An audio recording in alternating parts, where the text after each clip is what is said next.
இந்த மாதிரியான எக்ஸ்பெரிமெண்ட்ஸ்லாம் நம்ம நிறையவே செஞ்சு பார்த்திருப்போம்.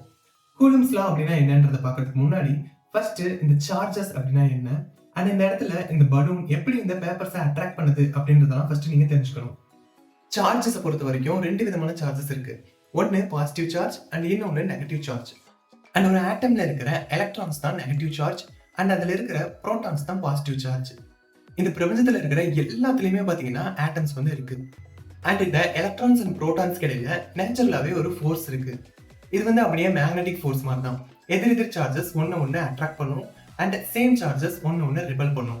இதுக்கு காரணம் அந்த புரோட்டான்ஸ் அண்ட் எலக்ட்ரான்ஸ் உடைய எலக்ட்ரிக் ஃபீல்டு தான்.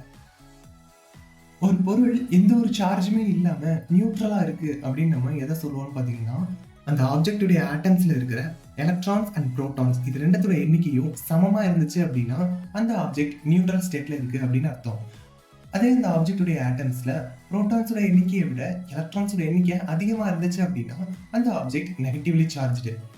அதே மாதிரி அந்த ஆப்ஜெக்டுடைய ஆட்டம்ஸ்ல புரோட்டான்ஸோட எண்ணிக்கையை விட எலக்ட்ரான்ஸோட எண்ணிக்கை கம்மியா இருந்தது அப்படின்னா அந்த ஆப்ஜெக்ட் பாசிட்டிவ்லி சார்ஜ்டு.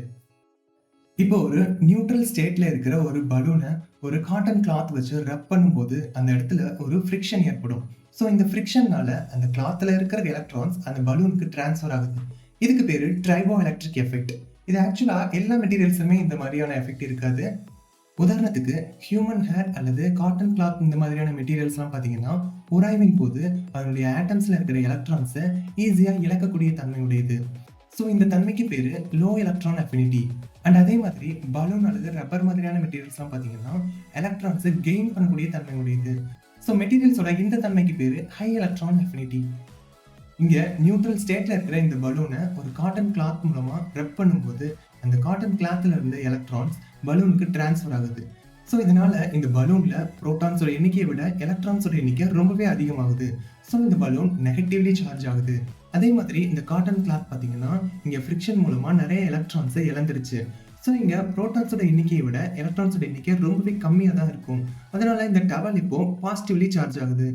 ஸோ இதனால இந்த ரெண்டு பொருட்களுக்கு இடையிலும் கூட இந்த எலக்ட்ரோஸ்டாட்டிக் அட்ராக்ஷன் ஃபோர்ஸ்ன்றது இருக்கும். இப்போ இந்த நெகட்டிவ்லி சார்ஜான இந்த பலூனை பேப்பர் பீசஸ் கிட்ட கொண்டு போகும்போது என்ன நடக்குதுன்னு பார்த்தீங்கன்னா, இந்த பலூன்ல இருக்கிற எக்ஸஸ் எலக்ட்ரான்ஸ் எல்லாமே அந்த பேப்பருடைய ஆட்டம்ஸ்ல இருக்கிற எலக்ட்ரான்ஸை ரிபல் பண்ணும். ஸோ இதனால அந்த பேப்பரோட ஆட்டம்ஸ்ல இருக்கிற எலக்ட்ரான்ஸ் எல்லாமே அந்த பேப்பரோட ஒரு கார்னருக்கு தள்ளப்படும். ஸோ இப்போ அந்த பேப்பர்ல இருக்கிற ஒரு சைடு ஏரியால மோஸ்ட்லி புரோட்டான்ஸ் மட்டும்தான் இருக்கும். ஸோ இங்க ஒரு ஸ்லைட்லி ஒரு பாசிட்டிவ் சார்ஜ் வந்து கிரியேட் ஆகுது.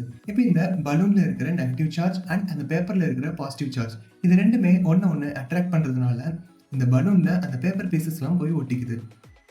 இந்த மாதிரி ரெண்டு சார்ஜஸ்க்கு இடையில இருக்கிற இந்த ஃபோர்ஸ், அது அட்ராக்ஷன் ஃபோர்ஸா இருந்தாலும் சரி, ரிபல்ஷன் ஃபோர்ஸா இருந்தாலும் சரி, இந்த ஃபோர்ஸுடைய அளவு எதை சார்ந்து இருக்கு அண்ட் அந்த ஃபோர்ஸை நம்ம எப்படி கால்குலேட் பண்ணணும் அப்படின்றத பத்தி தான் இந்த கூலம்ஸ் லால சொல்லியிருக்காங்க. இந்த லா படி பாத்தீங்கன்னா ரெண்டு சார்ஜஸ்க்கு இடையில இருக்கிற இந்த ஃபோர்ஸ் அந்த சார்ஜஸ் உடைய பெருக்கற்பலனுக்கு நேர்த்தகவிலும் அண்ட் இந்த ரெண்டு சார்ஜஸ்க்கு இடைப்பட்ட டிஸ்டன்ஸ்க்கு இருமடங்குக்கு எதிர்த்தகவிலும் இருக்கும் அப்படின்னு சொல்லியிருக்காங்க. இது அப்படியே நியூட்டனுடைய கிராவிடேஷனல் லாவுக்கும் கொஞ்சம் சிமிலரா தான் இருக்கும். இங்க நம்ம இந்த பலூன் அண்ட் பேப்பரையே எடுத்துப்போம். இது ரெண்டுத்துக்கு இடையில இருக்கிற இந்த ஃபோர்ஸ் உடைய அளவு எதை சார்ந்து இருக்குன்னு சொல்லியிருக்காங்கன்னா, ஃபர்ஸ்ட் பாயிண்ட் இந்த ரெண்டு சார்ஜஸ் உடைய பெருக்கற்பலனுக்கு நேர்த்தகவில் இருக்கு அப்படின்னு சொல்லியிருக்காங்க. ஸோ இங்க இந்த சார்ஜஸோட அளவு அதிகமாச்சு அப்படின்னா இதுக்கு இடையில இருக்க ஃபோர்ஸும் அதிகமாகும். இதுதான் நேர்த்தகவு, டைரக்ட் ப்ரொபோர்ஷன். அது மட்டும் இல்லாம இங்க force is directly proportional to the product of the charges அப்படின்னு சொல்லியிருக்காங்க. இப்போ இந்த பலூன்ல அதிகப்படியான எலக்ட்ரான்ஸ் இருக்குன்னு வச்சுப்போம். அப்படின்னா இந்த balloon highly charged. So negative charge வந்து இங்க ரொம்ப அதிகமா இருக்கு. அண்ட் அந்த பக்கம் அந்த பேப்பர்ல குறைவான அளவு பாசிட்டிவ் சார்ஜ் இருக்கு. எப்படி இருந்தாலும் இது ரெண்டுத்துக்குமே இடையில பாசிட்டிவ் அண்ட் நெகட்டிவ் இடையில ஒரு அட்ராக்ஷன் இருக்கும். ஸோ இப்போ இங்க இந்த ரெண்டு சார்ஜஸ்க்கு இடையில இருக்கிற ஃபோர்ஸ் எப்படி இருக்குன்னு பாத்தீங்கன்னா கண்டிப்பா அதிகமாக தான் இருக்கும். ஏன்னா மல்டிபிகேஷனை பொறுத்த வரைக்கும் நம்மளுக்கு இருக்கிற ரெண்டு வேல்யூஸ்ல ஏதாவது ஒரு வேல்யூ அதிகமானாலும் நம்மளுக்கு கிடைக்கிற ஆன்சர் ரொம்பவே அதிகமா இருக்கும். இங்க இருக்கிற இந்த ரெண்டு சார்ஜஸ்ல ஏதாவது ஒரு சார்ஜ் அதிகமா இருந்தாலும் இதுக்கு இடையில இருக்கிற ஃபோர்ஸ் ரொம்பவே அதிகமா தான் இருக்கும். ஸோ இதான் force is directly proportional to the product of the two charges Q1 into Q2 அப்படின்னு சொல்லியிருப்பாங்க.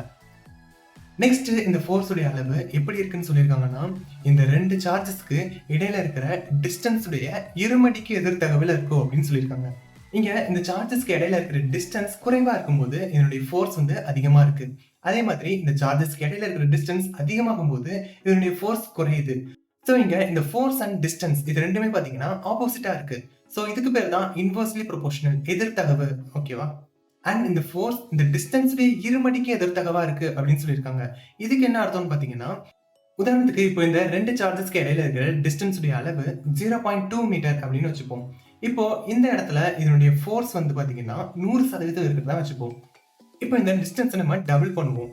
ஸோ இங்க இந்த ரெண்டு சார்ஜஸ்க்கு இடையில இருக்கிற டிஸ்டன்ஸ் 0.4 மீட்டர் அப்படின்னும் போது இது ரெண்டுத்துக்கு இடையில இருக்கிற ஃபோர்ஸ் உடைய அளவு பாத்தீங்கன்னா 50% ஆகாம 25% ஆயிருது. அதாவது 4ல ஒரு பங்கா இந்த ஃபோர்ஸ் வந்து இங்க குறைஞ்சிருக்கு.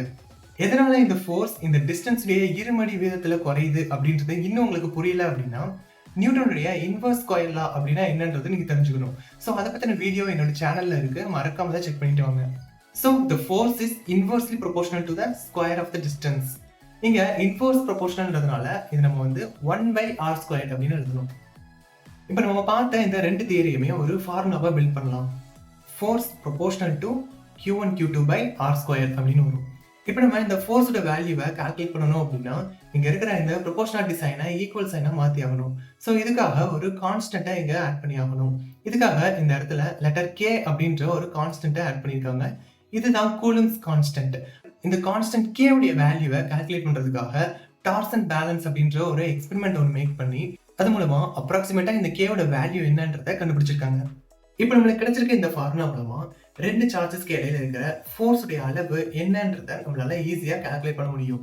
இப்போ நம்ம இந்த கூலம்ஸ் லாவையும் நியூட்டனுடைய கிராவிடேஷனல் லாவையும் கம்பேர் பண்ணி பார்க்கலாம். இது மூலமா கிராவிடேஷனல் ஃபோர்ஸ் எவ்வளவு ஒரு வீக்கான ஃபோர்ஸ் அப்படின்றத நம்ம தெரிஞ்சுக்கலாம். இப்போ நம்ம கிட்ட ரெண்டு ப்ரோட்டான்ஸ் இருக்கு. ஸோ ரெண்டு ப்ரோட்டான்ஸ்ங்கும் போது ரெண்டுமே வந்து பாத்தீங்கன்னா பாசிட்டிவ்லி சார்ஜ்டு. இது ரெண்டுத்துக்கு இடையில ஒரு ரிப்பல்ஷன் ஃபோர்ஸ் இருக்கும். அண்ட் அந்த ஃபோர்ஸ் உடைய வேல்யூவை நம்ம கூலம்ஸ் லா மூலமா கால்குலேட் பண்ணிடலாம். அண்ட் அதே மாதிரி இந்த ரெண்டு ப்ரோட்டான்ஸுமே வந்து மாஸ் இருக்கு. நியூட்டனுடைய கிராவிடேஷனல் லா படி மாஸ் இருக்கிற எல்லாமே ஒன்னு அட்ராக்ட் பண்ணும். ஸோ இங்க இந்த ரெண்டு ப்ரோட்டான்ஸ்க்கு இடையில இருக்கிற இந்த அட்ராக்ஷன் ஃபோர்ஸை நியூட்டனுடைய லா மூலமா நம்ம கால்குலேட் பண்ணலாம். இப்போ இந்த ரெண்டு ஃபோர்ஸ் உடைய வேல்யூவுமே நம்ம கம்பேர் பண்ணி பார்க்கும்போது இந்த ரெண்டு சார்ஜஸ்க்கு இடையில இருக்கிற கிராவிடேஷனல் ஃபோர்ஸ் உடைய வேல்யூ இதுக்கு இடையில இருக்கிற இந்த எலக்ட்ரோஸ்டாட்டிக் ஃபோர்ஸான ரிப்பல்ஷன் ஃபோர்ஸை விட 10 பவர் 36 மடங்கு வந்து கம்மியா இருக்கு. அதாவது 1ஆம் நம்பருக்கு அப்புறம் 36 ஜீரோ சேர்த்துக்கோங்க. அந்த அளவுக்கு இந்த ரிப்பல்ஷன் ஃபோர்ஸோட கிராவிடேஷனல் ஃபோர்ஸ் கம்மியா இருக்கு அப்படின்னு சொல்றாங்க. சோ இதனால தான் கிராவிடேஷனல் ஃபோர்ஸ் ரொம்பவே வீக்கான ஃபோர்ஸ் அப்படின்னு சொல்லப்படுது. ஓகே, இந்த வீடியோ மூலமா உங்களுக்கு இந்த கூலம்ஸ் லா பத்தின கான்செப்ட் ஃபுல்லா புரிஞ்சிருக்கும்னு நம்புறேன். இந்த வீடியோ உங்களுக்கு யூஸ்ஃபுல்லா இருந்தது அப்படின்னா லைக் பண்ணுங்க, அண்ட் இந்த வீடியோவை உங்க ஃப்ரெண்ட்ஸுக்கு ஷேர் பண்ணுங்க. அண்ட் இந்த வீடியோ பத்தின ஏதாவது டவுட்ஸ் இருந்துச்சுன்னா கமெண்ட் பண்ணுங்க.